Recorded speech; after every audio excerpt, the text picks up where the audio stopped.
السلام علیکم ورحمۃ اللہ وبرکاتہ۔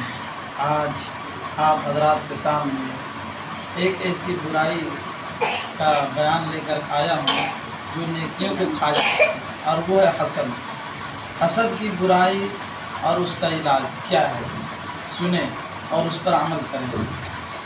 حسد کہتے کس کو ہیں؟ حسد کہتے ہیں کہ کسی کو کھاتا پیتا یا پھلتا پھولتا عزت و آبرو سے رہتا ہوا دیکھ کر دل میں جلنا اور رنج کرنا اور اس کے زوال سے خوش ہونا، اور اس کو حسد کہتے ہیں۔ اور اس کے زوال سے خوش ہونا، اس کو کیا کہتے ہیں؟ حسد کہتے ہیں۔ یہ بہت بری چیز ہے، اس میں گناہ بھی ہے۔ ایسے شخص کی ساری زندگی تلخی میں، تنگی میں گزرتی ہے، تکلیف میں گزرتی ہے۔ درد اس کی دنیا اور دین دونوں بے حلاوت ہیں، یعنی برباد ہیں۔ اس لیے اس آفت سے نکلنے کی بہت کوشش کرنی چاہیے، یعنی حسد سے بچنا چاہیے۔ اور اس کا علاج کیا ہے؟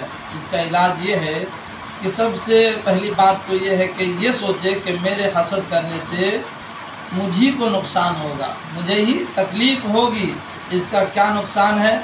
اور وہ میرا نقصان یہ ہے کہ میری نیکیاں برباد ہو رہی ہے، کیونکہ حدیث میں ہے، اللہ کے نبی صلی اللہ علیہ وسلم کا فرمان ہے کہ حسد نیکیوں کو اس طرح کھا جاتا ہے، حسد نیکیوں کو اس طرح کھا جاتا ہے جس طرح سے آگ لکڑی کو کھا لیتی ہے، جلا دیتی ہے۔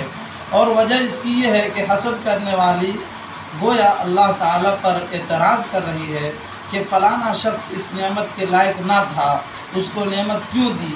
تو یوں سمجھو کہ توبہ توبہ اللہ کا مقابلہ کرتی ہے تو کتنا بڑا گناہ ہوگا۔ اور تکلیف ظاہر ہی ہے کہ ہمیشہ رنج و غم میں رہتی ہے، اور جس پر حسد کیا ہے اس کا کوئی نقصان نہیں، کیونکہ حسد سے وہ نعمت جاتی نہ رہے گی، بلکہ اس کا یہ نفع ہے کہ اس کے حسد کرنے والے کی نیکیاں اس کے پاس چلی جائیں گی۔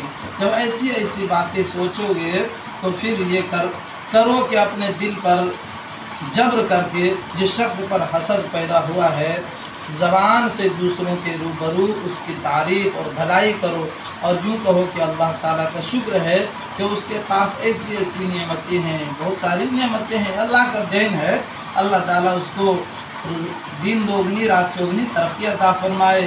اور اگر اس شخص سے ملنا ہو تو اس کی تعظیم کرے اور اس کے ساتھ عاجزی سے پیش آئے۔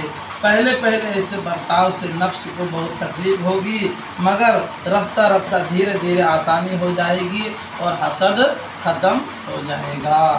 سمجھے نا؟ حسد سے کیا ہوتا ہے؟ نیکیاں ختم ہو جاتی ہے، اور آدمی جب حسد کی بیماری لگ جاتا ہے تو وہ ہمیشہ پریشان رہتا ہے۔